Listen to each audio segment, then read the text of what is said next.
로마서 5장 6절에서 8절. 우리가 아직 연약할 때에 6절에서 8절 기약대로 그리스도께서 우리가 경건하지 않은 자를 위하여 죽으셨도다. 기약대로 그리스도께서 의인을 위하여 죽는 자가 쉽지 않고 선인을 위하여 용감히 죽는 자가 쉽지 않거니와 선인을 위하여 아직 죄인 되었을 때에 그리스도께서 우리를 위하여 죄인 되었을 때에 하나님께서 우리에 대한 자기의 사랑을 확증하셨느니라. 하나님께서 우리에 대한 자기의 사랑을 확증하셨느니라. 율법이 들어온 것은 범죄를 더하게 하려 함이라. 율법이 들어온 죄가 더한 곳에 범죄를 더하게 하려 함이라니. 그러나 죄가 더한 곳에 은혜가 더욱 넘쳤나니. 이런 것이 그 얘기예요. 우리가 아직 연약할 때, 이게 죄인이었을 때라는 얘기예요. 착하고 쓸만하고 어떤 폼날 때가 아니라 죄인이었을 때, 연약할 때 그리스도께서 경건하지 않은 나를 위해 죽으셨대요. 야, 의인을 위해서 죽는 자 간혹 있잖아요. 선인을 위해서 죽는 자 좀 용감이 간혹 있어요. 그런데 죄인을 위해서 죽는 자가 있겠느냐? 지금 성경이 그렇게 얘기하고 있어요.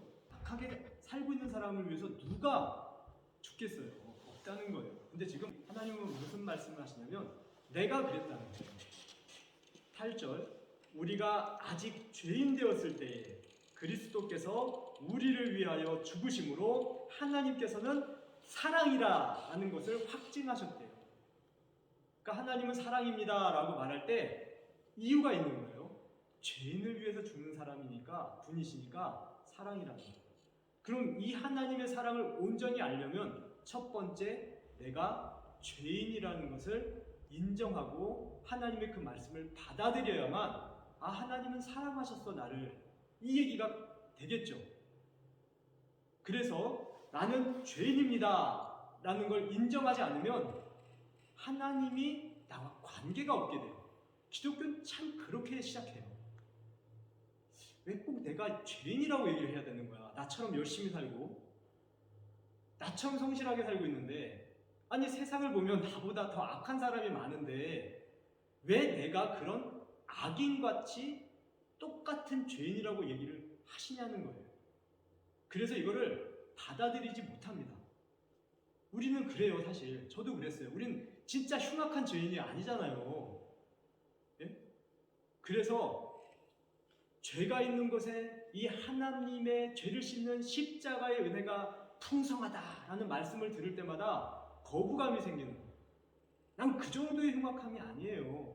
그리고 모르세요, 하나님? 저는 죄는 안 지어요. 선하다고 할 수는 없지만 죄는 안 짓는단 말입니다. 도적질, 살인, 흉악한 강도 이런 짓 안 한단 말입니다. 라고가 우리가 생각하고 있는 하나님의 항변이에요. 그죠? 그런데 성경은 뭐라고 얘기하냐면 그래, 너는 그 정도 흉악하진 않아. 그런데 말이야, 네가 선을 알고 행하지 않는 것도 죄라는 거 아니? 넌 나쁜 짓을 안 해. 근데 선한 것을 안 하는 것도 죄야. 나 하나님은 거룩하고 깨끗하기가, 나 진리이신 하나님은 거룩하기가 그 정도야. 그냥 상대적인 깨끗함이 아니다. 절대 무음이야. 그래서 네가 악을 행하지 않는다 할지라도 선한 것이 아니라 선을 행하지 않는 그 자체가 죄이냐, 이렇게 선언한다는 거예요. 그리고 더 나아가서 너 선을 행하니 율법을 지키고 수련하고 좋은 말씀을 듣고 따라가려고 하니 그럼에도 불구하고 네가 선을 행하고 있어도 이웃을 돕고 있고 우크라이나 난민을 도와도 네가 나 예수님의 십자가를 믿지 않으면 너는 죄인이야, 이렇게까지 선언하세요. 그러니까 얼마나 폭력적이에요. 이건 하나님 아니면, 예수님 아니면 의인이 없다라고 선언을 하신단 말입니다. 그래서 요한복음 16장 6절에 보면, 오늘 읽진 않았지만 예수를 믿지 않는 것이 죄다라고 성경에서는 죄 선언을 더 강하고 강력하게 해요. 그러니까 우리가 이해하는 죄인과 선인의 의미가 아니라 하나님의 죄인 선언은 아주 폭력적이에요. 예수 안 믿으면 다 죄인이라고 하니까 선을 행하고 있는데도, 그런데도 악을 행하고 있는 사람과 같다고 치니까 이걸 받아들일 수 있어요? 받아들일 수 있어요? 우리 영우 형제, 최현자매? 상식적으로는 받아들일 수 없어요. 왜? 예수 안 믿는 게 죄라는 거예요. 근데 하나님은 이렇게 얘기합니다. 모든 사람이 죄인이에요. 태어나면서부터 죄이기 때문에, 죄 자체이기 때문에, 죄악 덩어리이기 때문에 예수 믿지 않으면 내 십자가에서 그 죄를 씻는 보혈의 은총을 믿지 않으면 다 죄야. 이렇게 선언한단 말입니다. 보세요. 악인이 악한 건 뭐 말할 필요도 없는데 우리가 보기에 선인이 악한 경우가 있어요. 선한데 악해요. 예를 한번 들어볼게요. 우리가 아는 선인이 정말 선인인가? 장발장. 얼마나 선합니까? 그죠? 근데 그 사람이 선한 이유는 뭐예요? 자기가 죄를 지어서 그거 씻기 위해서 선하게 살았잖아요. 그런 사람들이 우리 중에 많다는 얘기예요. 또 자기 목적을 달성하기 위해서 선한 척하는 사람이 많아요. 정치인들 보세요. 어떤 검사도, 판검사도 정치인 죄를 들추지 못해요. 근데 우리는 알잖아요. 그 사람들이 얼마나 쇼하고 있는지를. 특히 한국인의 정치인들은, 우리 민족의 정치인들을 뭐라고 해서 그렇지만 속성이 그렇다는 거예요. 드러나지 않았을 뿐이지 드러내기 시작하면 다 죄인이라는 거예요. 선인은 없습니다. 보세요. 이 세상에 질기고 긴 악한 부조리를 우리는 느끼고 있잖아요. 그 속에서 선한 사람으로 살 수 있습니까?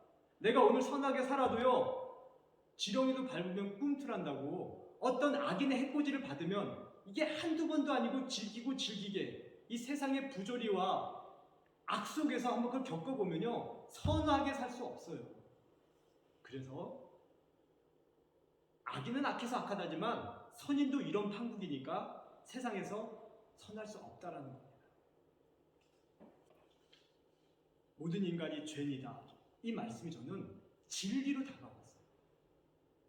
처음엔 믿지 못했는데 이 하나님의 해결책을 받아들이지 않으면 안 되겠다. 이래서 진리겠다.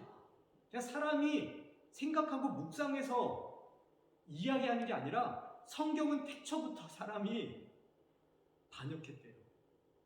그리고 그 후손이 너희들이라고 얘기하는 게 저는 진리로 다가와요. 인간이 선하다, 할 수 있다, 이렇게 말하는 것 그 자체가 죄다. 네가 하나님이 필요 없다 말하고 생각하는 것 그 자체가 죄다. 왜? 하나님의 선함이 필요하다, 죄를 씻는 그 사건이 필요하다라고 말씀하기 때문에. 그래서 예수를 믿는다는 것은요, 하나님의 해결책을 믿는다는 겁니다.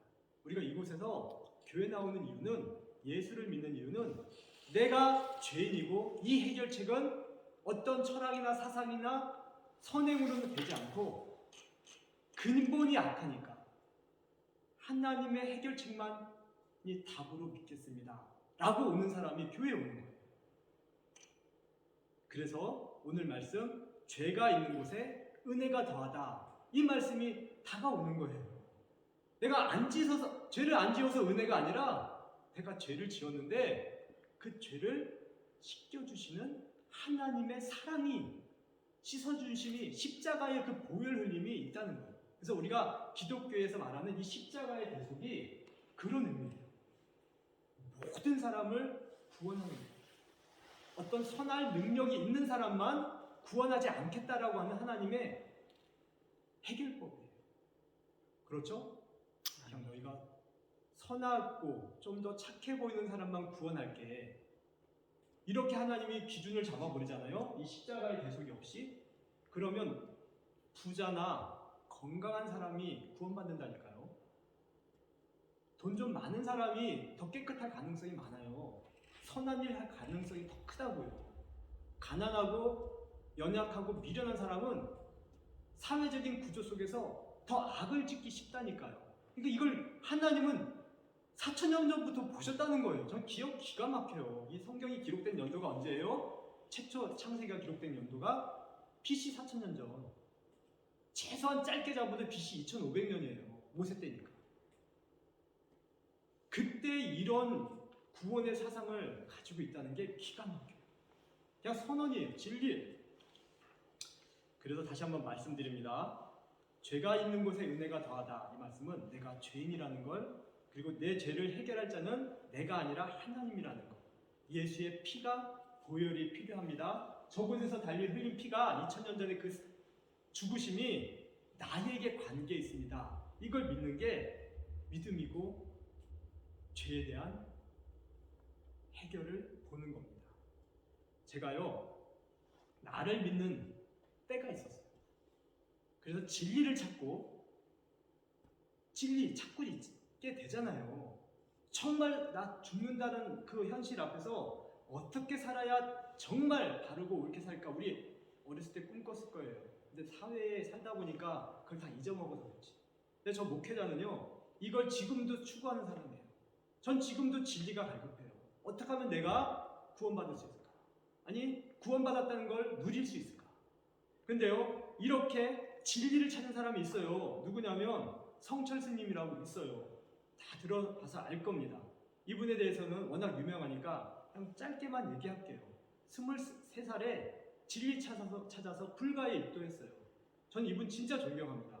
왜냐하면 8년 동안 누워서 자지 않았어요. 진리를 추구한다. 그리고 10년 동안 사람을 만나지 않았어요. 독재자가 와가지고 좀 만나자고 할 때도 목숨 걸고 거부했어요. 자기 수행해야 된다. 그런 유명한 분이세요. 살아있는 부처라고. 이분이 살아생전에는 불교가 그냥 꽃을 폈어요. 우리 민족에. 근데 그런 분이요, 죽을 때 쓴 그 열반성이라고 하죠. 인터넷에 찾아보면 유명합니다. 일생 동안 남녀무리를 속여서 하늘을 넘치는 죄업을 이렇게 얘기하시니까. 근데 불가 쪽 사람들은 그건 혹결한 스님의 겸손한 표현이다라고 얘기해요. 저도 그렇게 믿을 수는 있어요. 믿고 싶어요. 정말 이런 분처럼 삶이 저보다 깨끗해. 이분이 근데 딸에게 죽기 전에 쓴 유언이 있어요. 거기 보면 이래요. 내 죄는 산보다 높고 바다보다 깊은데 내가 어찌 감당할까? 내가 80년 동안 포기한 것이 헛것이로다. 우리는 구원이 없다. 죄값을 해결할 자가 없기 때문이다. 딸 피리와, 자기 딸 피리에게 남긴 유언이에요. 딸 피리와 54년을 단절하고 살았는데 임종시의 딸에게 죽을 임종시에 찾게 되었다. 피리야, 내가 잘못했다. 내 인생을 잘못 선택했다. 나는 지옥에 간다. 이런 글을 보면 불가 쪽에서는 겸손의 표현이다, 깊은 득도의 표현이라고 얘기하는데, 저도 이분처럼 진리를 찾았다니까요. 근데 저는 알아요. 이분 못 찾은 거예요. 내가 해결해 보려고 했더니 해결이 안 돼. 세상 속세 인연 다 끊어. 왜? 불가의 뜻이 그거잖아요. 업보잖아요. 악인 선인 찾아낼 수가 없어요. 이 사람이 악인인데 알고 보니까 전생에 나에게 해코지했던 그 악인을 갚는 거예요. 그러니까 이 사람은 악인이 아니야.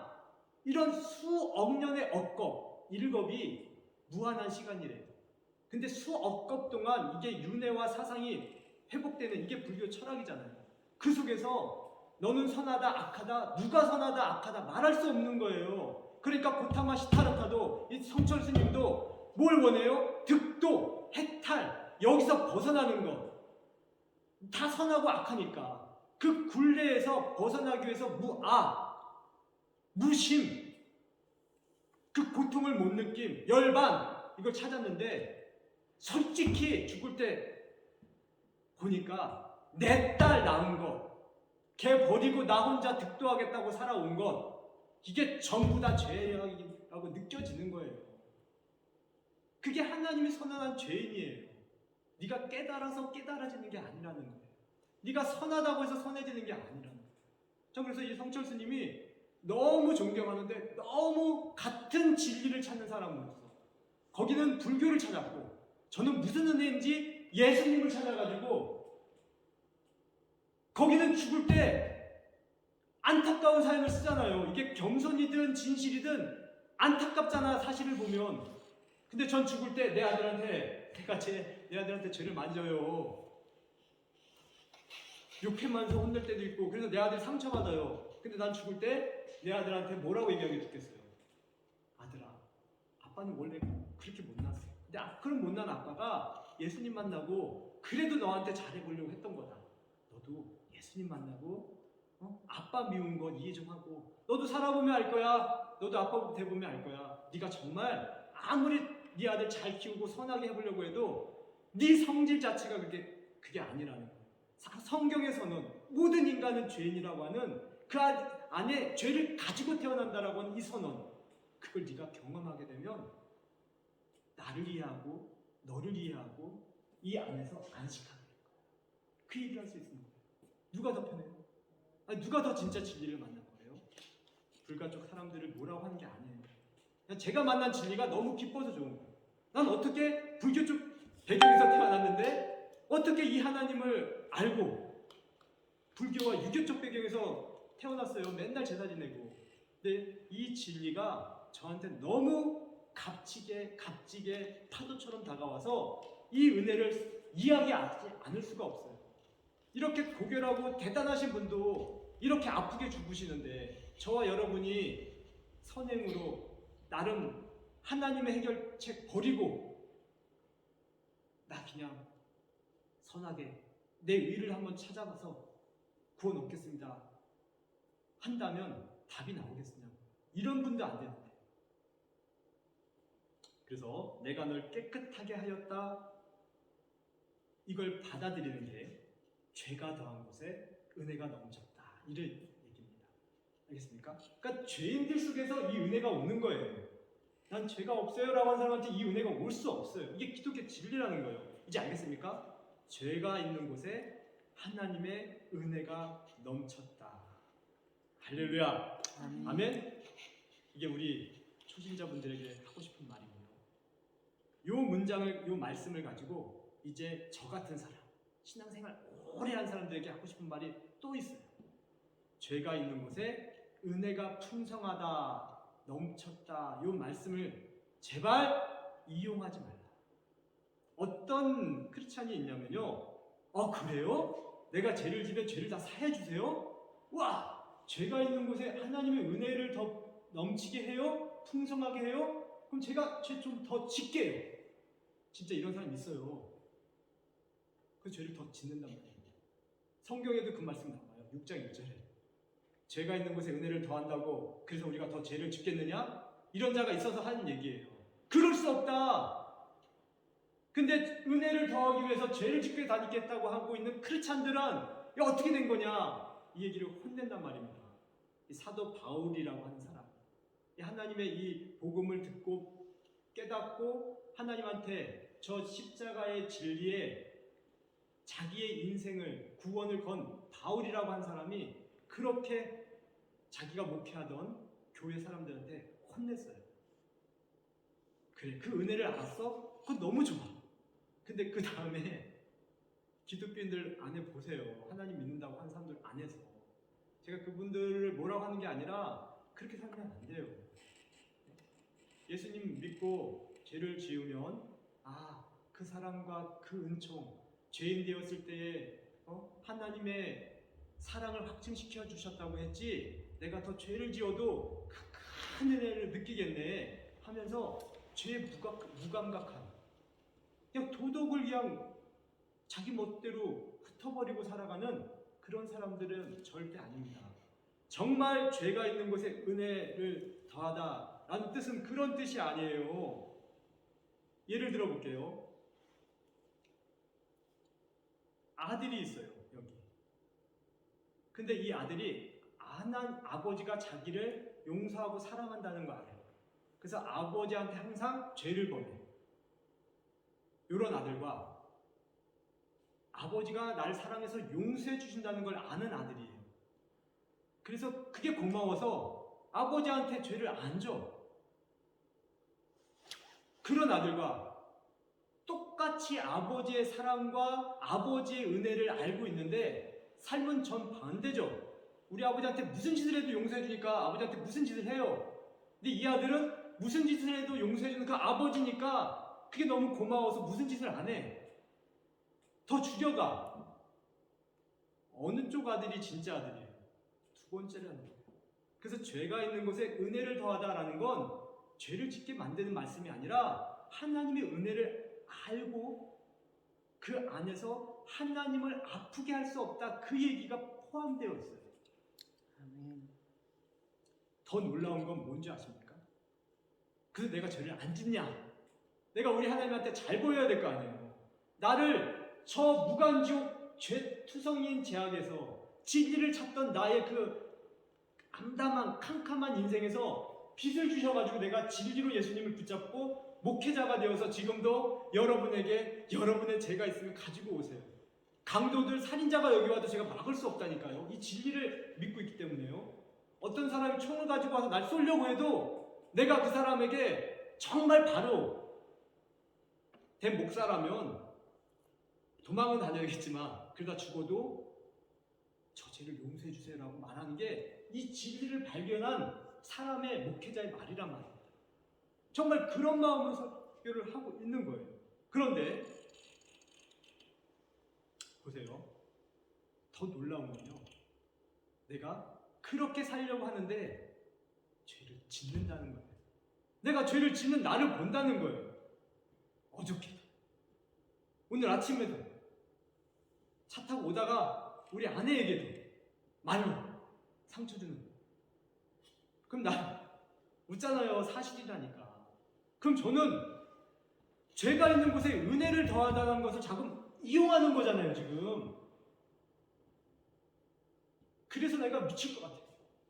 내가 이용하는 자 같아서. 난 이용하고 싶지 않은데 자꾸 저 십자가에서 대속의 부여를 자꾸 갖다 쓰는 것 같아. 차 안에서. 그 죽을 것 같아요. 나는 이 말씀을 이용하는 아주 영악한 목사인가? 이게 나의 퀘션 마크였어요. 내 신앙의 정말 고통이었어요.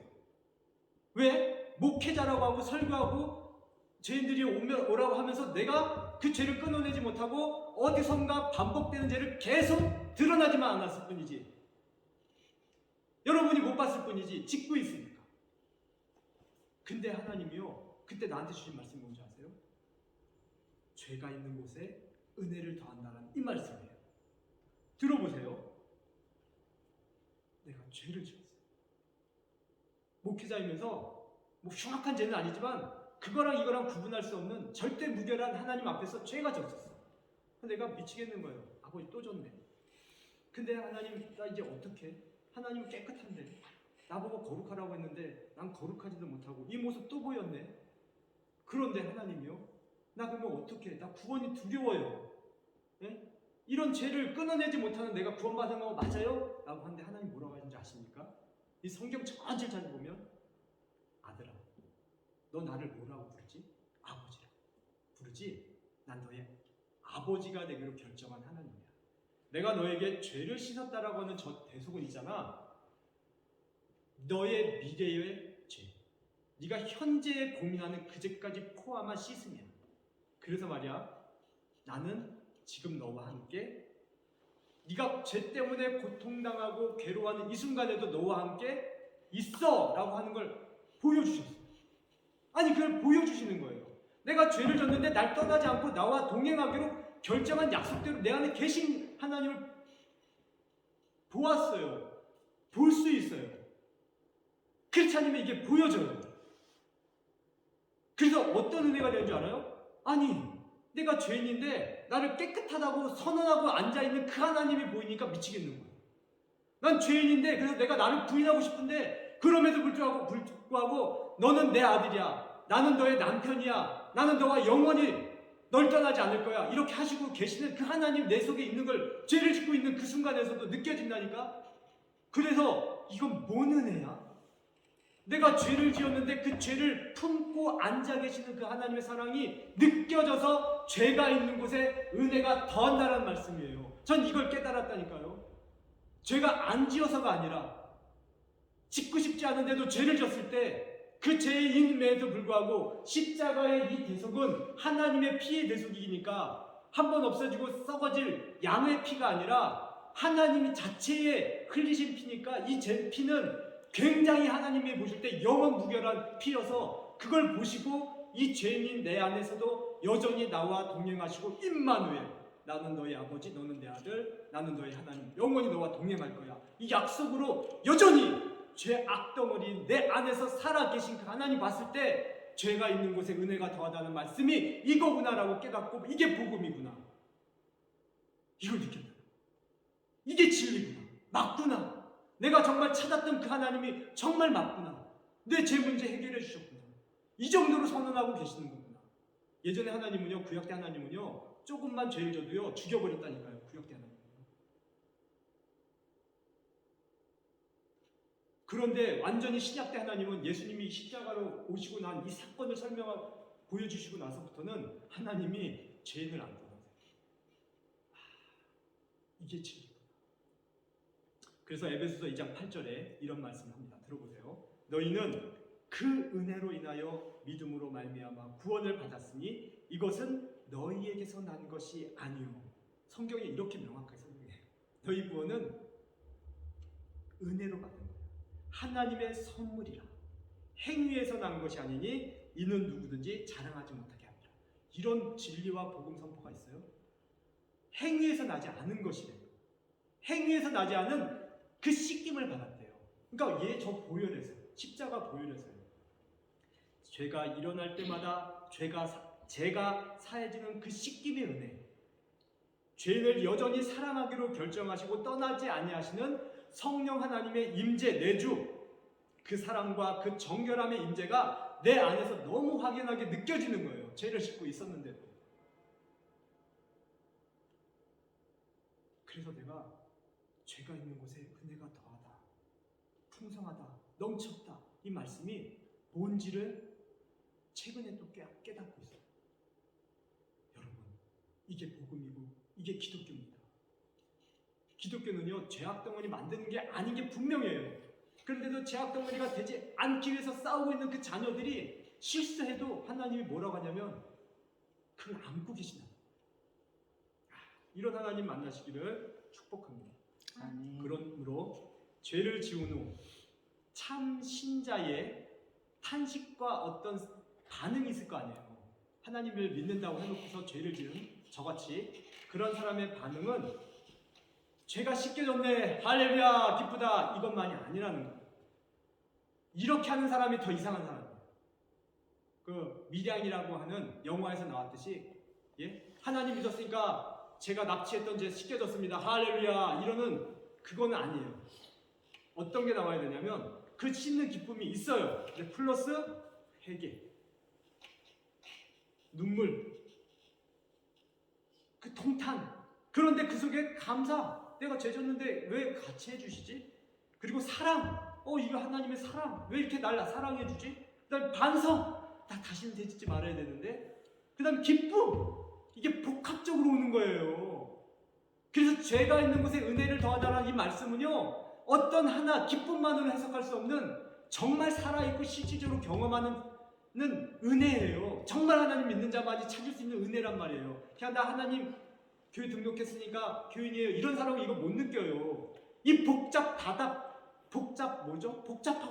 아주 다양한 모든 것이 함축되어 있는 이것을 다 느껴야 되는데, 가짜나 형식적인 종교 주장은 기독교에 나오는 사람은 이걸 못 느낀단 말이에요. 이 아픔과 고민과 기쁨과 사랑이 한꺼번에 파도처럼 뒤섞여서 내 안에서 일어나는데, 그때 나오는 탄식의 기쁨, 와, 죄가 더한 곳에 은혜가 더했다, 이 기쁨, 할렐루야 하면서 하나님 앞에 감사하면서 더 죄 없이 살고자 결정하는 그런 걸 느낄 수 있어요? 지금 그런 신앙을 느껴보겠다고 우리 채연 자매와 영우 형제가 온 거예요. 그렇게 돼야 돼요. 그래서 하나님을 꼭 만나기 부탁해요. 그래서 교회는 이 진리를 보고 저걸 하신 하나님을 만나는 거예요. 어떤 종교, 어떤 철학과 비교해보세요. 정 강건해요. 이 진리를 뛰어넘을 게 없어요. 정말 하나님의 이 선언 너무 좋습니다. 결론으로 내리고 마치겠습니다. 이제 은혜 안에서 삽시다. 내가 죄인이라는 것을 알고 예수 십자가의 대속, 그 죄를 씻기는 은혜가 하나님의 해결책이라는 걸 필요합니다. 받아들이겠습니다. 이걸 하셔야 돼요. 아멘. 아멘. 우리 최현자매 영무 형제, 여기 안 나왔지만 지혜자매, 우리 다른 성도들도 아멘. 아멘. 죄를 짓고 도덕 방임에 빠지라는 게 아니라 나를 살리고 자녀로 부르신 내 아버지 하나님, 신이 우리 보고 아버지라고 부른 그 사랑과 은혜를 똑바로 알았을 때에 내가 죄인입니다. 하나님이 답을 주셨습니다. 여기 나오는 거예요. 두 번째, 내가 나를 깨끗해서가 하게 해서가 아니라 하나님의 은혜, 죄를 씻기는 그 은혜, 죄를 추적하여서 하나님의 적극적으로 그 죄를 씻기시면서 나와 함께 하시는 이 사랑의 은혜가 2000년 전에 한 번이 아니라 지금도 믿는 사람 안에서 이 보혈이 계속 들어와서 조금이라도 죄를 지면 그걸 씻겨내는, 그걸 보면 내 안에서 미치는 거예요. 내가 왜 죄 짓지? 내가 왜 우리 아내한테 나쁜 말 했지? 그래서 바로 반성 나오는 거예요. 왜 이 죄가 씻겨지니까. 이 하나님의 씻는 은혜를 보니까 미안해서라도 내 인간성, 죄성으로는 반성하고 회개하고 미안하다고 말하고 싶지 않은데 하나님이 씻고 있는 걸 보니까 내 아버지 하는 그 행동이 내 안에 보이니까 미안합니다. 바로 나오는 거예요. 은혜, 나를 살리신 그 하나님의 은혜, 죄인을 구원하시는 그 하나님의 은혜, 나 하나 살리기 위해서 이 기독교 복음을 성경으로 열어주셨잖아요. 이 진리를 지금 들으신 거, 핵심을 들으신 거예요, 여러분. 핵심. 이걸 보여주려고 구약 유대인 이스라엘을 선택하셔서 율법으로 살아봐. 근데 절대로 안 되지. 그래서 율법을 폐하고 은혜를 보내시는 유대인 속에서 예수님을 보내셔서 이 유대교가 지금은 온 세계의 기독교, 유대교를 떠나서 이 은혜를 아는 사람만 하나님의 자녀가 되는 기독교로 바뀐 거예요. 그래서 기독교는 진리고 너무나 놀라운 거고 유대인들이 빨리 이걸 알았으면 좋겠어요. 그리고 혼자 스스로 죄 문제를 해결하고 어떻게 하나님 없이도 살아보려고 하는 그걸 좀 내려놓고 받아들이세요. 아멘. 기도하겠습니다. 우리 영우 형제, 최연자매, 우리 따라합시다. 두 사람 따라합시다. 다른 사람도 같이 따라합시다. 진심으로 해요. 하나님, 나는 죄인이에요. 나는 죄인이죠. 하나님을 무시했어요. 하나님을 무시했어요. 없어도 나 혼자 살 수 있다고 얘기했어요. 없어도 나 혼자 살 수 있다고. 근데 하나님, 이제 하나님이 필요해요. 그러나 이제 하나님이 필요합니다. 하나님의 이 해결법이 필요해요. 하나님의 이 해결법이 필요합니다. 다른 것 찾지 않을게요. 다른 것 찾지 않을게요. 네가 죄인이다 하신 말씀을 받아들일게요. 네가 죄인이라는 말씀을 받아들이겠습니다. 그리고 그 죄를 씻기시는 이 하나님의 은혜를 믿겠습니다. 그리고 그 죄를 씻기시는 하나님의 은혜를 믿겠습니다. 내 안에 들어오세요. 내 안에 들어오세요. 나를 자녀 삼아 주세요. 나를 자녀 삼아 주세요. 그걸 믿습니다. 그걸 믿습니다. 전 이제 하나님을 아버지라고 부를 거예요. 저는 이제 하나님을 아버지라 부르겠습니다. 하나님을 믿을 거예요. 예수님을 믿을 거예요. 예수님을 믿겠습니다. 제가 죄를 지을 때마다 이 죄를 씻기시는 하나님을 보여주세요. 제가 죄를 지을 때마다 이 죄를 씻는 하나님의 은혜를 보여주세요. 2000년 전 십자가의 그 은혜의 보혈을 보여주세요. 2000년 전에 그 십자가의 보혈의 은혜를 보여주세요. 아멘. 아멘. 예수님 이름으로 기도했습니다. 예수님의 아멘. 이름으로 기도했습니다.